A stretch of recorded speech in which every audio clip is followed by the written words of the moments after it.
네, 안녕하세요 여러분. 탈 것을 리뷰하는 남자 폼마입니다. 오늘 제가 여러분들에게 소개해드릴 바이크는요 2019년형 올 뉴 스트리트 트윈입니다. 트라이엄프라는 제조사의 모델이죠. 실제로 역사는 꽤 긴 회사고 영국 브랜드입니다. 그 중에서 제가 오늘 소개해드릴 올 뉴 스트리트 트윈 같은 경우에는 트라이엄프사의 가장 엔트리급 모델이라고 할 수가 있겠어요. 가장 저렴한 모델이고요. 2018년형에서 2019년형으로 올라가면서 가격대도 좀 올라가고 엔진 그리고 앞에 샥 그리고 브레이크 캘리퍼 등이 변경이 됐습니다. 제가 지금까지 600km에서 700km 정도 지금 주행을 했고요. 오늘 간략하게 이 제품에 대해서 설명을 쭉 해드리도록 하겠습니다. 바로 시작하죠. 보시죠.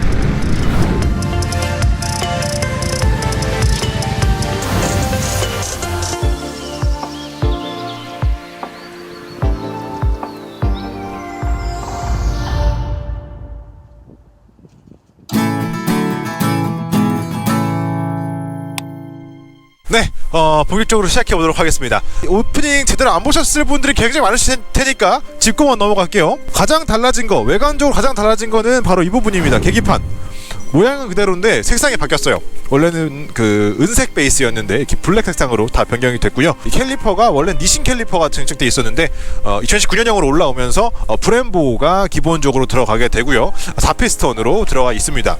앞쪽 샥도 말씀드린 것처럼 더 두껍게 변경이 됐고요.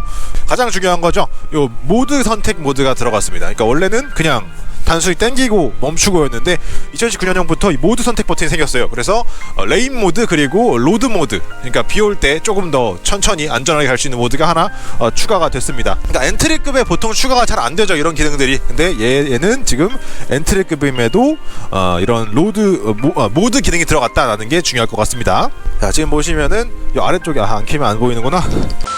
로드라고 나와 있죠. 요게 이제 일반 모드고요. 눌러주시면은 이렇게 깜빡깜빡하면서 비 올 때 모드로 변경이 됩니다. 그럼 이제 좀 더 출력이 실제 낮아지는 게 느껴지고요. 당겼을 때 나가는 RPM 올라가는 속도 자체가 조금 더 천천히 올라갑니다. 그리고 또 하나가 백토크 걸리는 거, 그러니까 기어 바꿀 때 그런 느낌 자체도 조금 더 부드럽게 변합니다. 텐덤 할 때 아직 좀 이게 울컥울컥 할 때는 조금 효과가 있어요. 그걸 좀 줄여줄 수 있습니다. 네, 그럼 본격적으로 시작해보도록 하겠습니다.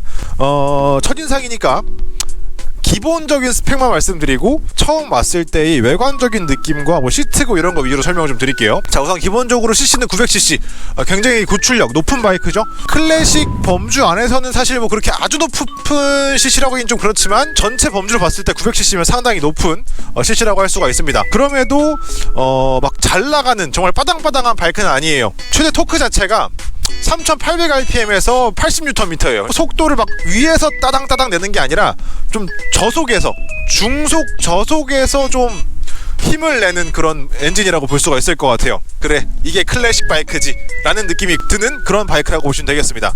압축비는 11:1로 되어 있고요. 일반유 세팅입니다. 그러니까 한국에서 좀 편하게 사용을 할 수 있는 그런 클래식 바이크라고 할 수 있을 것 같아요. 연비는 서울에서 한 10km, 왕복 10km에서 20km 사이 정도 이용하면은 실제로 연비가 한 20km 정도 나옵니다. 근데 저는 지금 워낙 짧은 거를 이용하고 있어서 제가 실제로 탈 때의 연비는 지금 15km에서 17km 정도밖에 안 나오는데, 제가 실제로 서울 왔다 갔다 해보면은 스펙시트랑 비슷하게 20km 정도에서 왔다 갔다 하는 거를 볼 수가 있었습니다. 트라이엄프의 장점이자 단점이라고 말씀을 먼저 드릴 게 있어요. 바로 이 크기에 대한 부분입니다. 바이크에서 빵이라고 표현을 많이 하죠. 가격대가 얘가 지금 가장 저렴한 엔트리 모델이에요. 입문용 모델인데 얘 가격이 지금 1380만원부터 시작이거든요.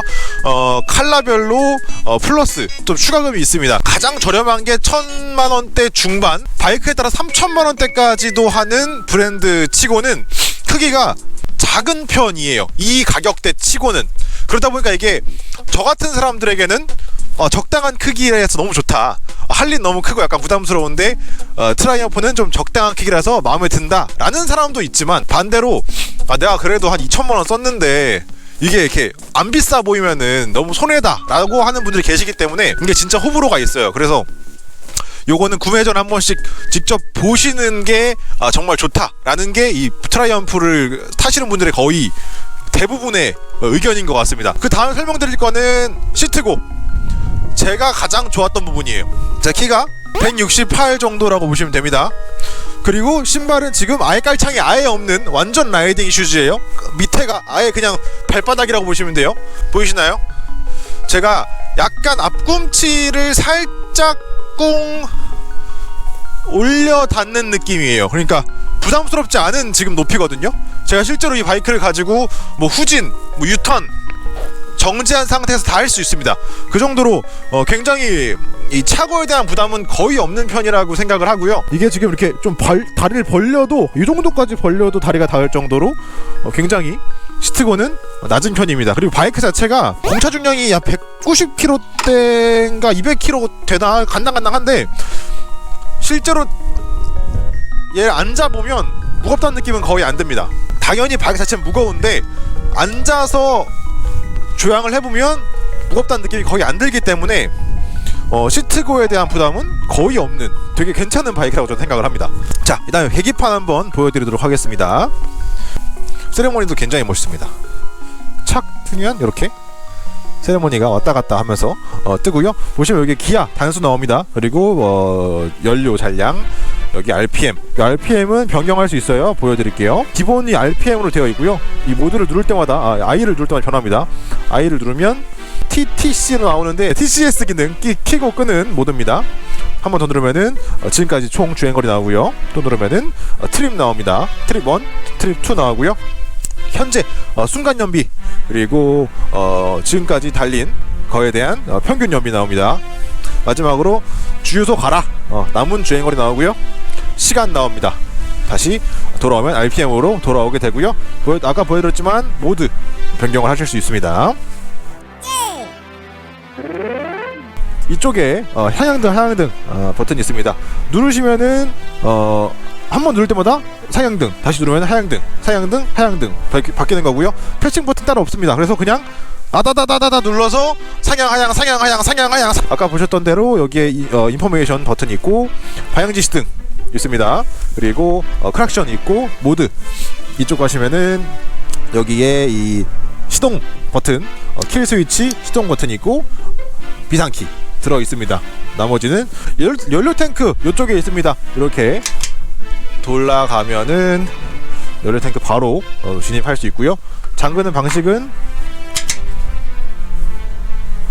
키로 그냥 잠그는 방식입니다. 용량은 12L라고 되어 있고요. 근데 제가 실제로 계기판상에서 잔여 주행거리 20km 미만 그냥 당장 기름 넣어라 라고 할 때까지 간 상태에서 기름을 넣었을 때 10.1L 또 해서 10.2L 그러니까 거의 한 10L 정도에서 왔다갔다 실제로 주의한다고 보시면 될 것 같아요.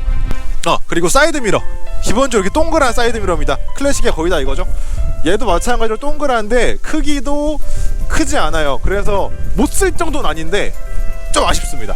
조금 좁아요. 그래서 요거는 확실히 좀 아쉬움이 있다는 거 말씀을 드리고요. 그 다음에 말씀드릴 게 클래식답게 이 전조등이나 백라이트 이런 거 전부 다 할로겐입니다. 이 후미등만 LED고요. 나머지는 제가 봤을 땐 전부 다 할로겐인 것 같습니다. 제가 세워놓고 보든 친구한테 빌려주고 보든 방향지시등과 후미등 시인성은 꽤 괜찮아요. 잘 보입니다. 앞쪽도 마찬가지고요. 뒷면도 할로겐 들어가 있는데 이거 생각보다 굉장히 밝습니다. 12V에 60에서 65W짜리 H4 할로겐 들어가 있는데 제가 워낙 천천히 타서 그럴 수도 있을 것 같긴 해요. 아주 빨리 달린다고 하면은 좀 어두울 수도 있을 것 같긴 해요. 근데 하지만 제가 이용하면서 저는 이 정도면 굉장히 밝다 라고 생각을 했었습니다. 이 정도 하면은 얘에 대한 저의 기본적인 첫인상에 대한 건 다 전달해드린 것 같고요. 이제 기능적인 부분 저도 이건 다 못외워서 좀만 말씀을 드릴게요. 슬리퍼 클러치라든지 뭐 퀵시프트 이런 거 없습니다. 기본적으로 이제 ABS랑 TCS만 들어가 있고요. 하나 있어 편익이는 하나 더 요거 이 토크 어시스트 클러치가 되어 있습니다. 그래서 실제로 이제 N단에서 일단 넣었을 때 출발할 때 클러치 잘못 넣으면 이제 전원이 시동이 꺼지잖아요. 근데 얘 같은 경우에는 클러치를 일정 부분 놔서 시동이 꺼질 것 같으면 자동으로 엔진을 쿵 돌려줍니다. 그래서 내가 굳이 엑셀을 돌리지 않고 클러치만 놓는 것만으로도 저속에서 충분히 이동할 수 있습니다. 그리고 요 트라이언프의 나름의 그 센스인데 트라이언프 기본적으로 USB 포트가 다 내장이 되어 있습니다. 여기에 기본적으로 그냥 달려있는 거 제가 단 거 아니에요? 기본적으로 달려있습니다. USB 여기서 그냥 연장해가지고 핸드폰 충전하는 거 쓰시면 되기 때문에 그냥 그 연장잭만 있으면 되는 겁니다. 그래서 굉장히 나름 편리한 포인트라고 할 수 있을 것 같아요. 그리고 트라이언프는 기본적으로 이 스로틀이 거의 다 전부 다인가? 거의 다인가? 이건 잘 모르겠어요. 확인 필요합니다. 그 일반적인 방식과 다르게 좀 더 전자식으로 동작을 한다고 해요. 그래서 실제로 이게 약간 호불호가 있다고 하더라고요. 이 감각 자체가 마음에 안 들어서 트라이언프를 선호하지 않으신 분들도 있다고 해요. 근데 이제 실제로 제가 타본 입장에서는 약간 느낌이 다르긴 해요. 일반적인 이것과 약간 느낌이 다른데 뭐 괜찮습니다. 얘의 장점은 그 케이블이 끊어질 위험이 없다는 거, 단점은 그 케이블과는 맛이 조금 다르다는 거, 이렇게 보시면 될 것 같습니다. 근데 이게 또 실제로 안전과도 좀 관련이 있다고 해요. 뒤에 이런 그 TCS 같은 거 동작할 때 유기적으로 동작할 수 있게 도와준다고 하는데 저도 이거 원리를 잘 몰라가지고 설명 못 드리겠어요. 라이드 바이 와이어란 기능, 트라이언프의 거의 뭐 지금은 뭐 대표 기능, 고유 기능 같은 느낌으로 소개가 되더라고요. 지금 이 스트리트 트윈 19년 버전 나오면서 딱 한 가지 사람들에게 지적받고 있는 사항이 있어요. 문제점으로. 그게 바로 요겁니다. 요 캘리퍼 제동력은 좋아졌는데 소리가 나요. 우린 너무 익숙하거든요. 전동 킥보드 하시는 사람들은요, 디스크 닦기에 도 같거든요. 진짜 하다 보면은 디스크를 저희는 거의 빨아요. 근데 소리 나. 그렇게 닦아도 소리 나요. 약간 구조적으로 약간 소리가 나나 봐요. 솔직히 신경 안 쓰려고 하면은 그렇게 거슬리는 정도는 아닌데 저는 좀 원래 소리에 민감하다 보니까 좀 거슬리는 것 같습니다. 자, 이렇게 하면은 일단 스트리트 트윈에 대한 그 기본 첫인상은 다 전달해드린 것 같고요. 자, 끝내면서 마지막으로 사운드 들려드리면서 마치도록 하겠습니다. 다음 리뷰에서 만나도록 하겠습니다. 안녕.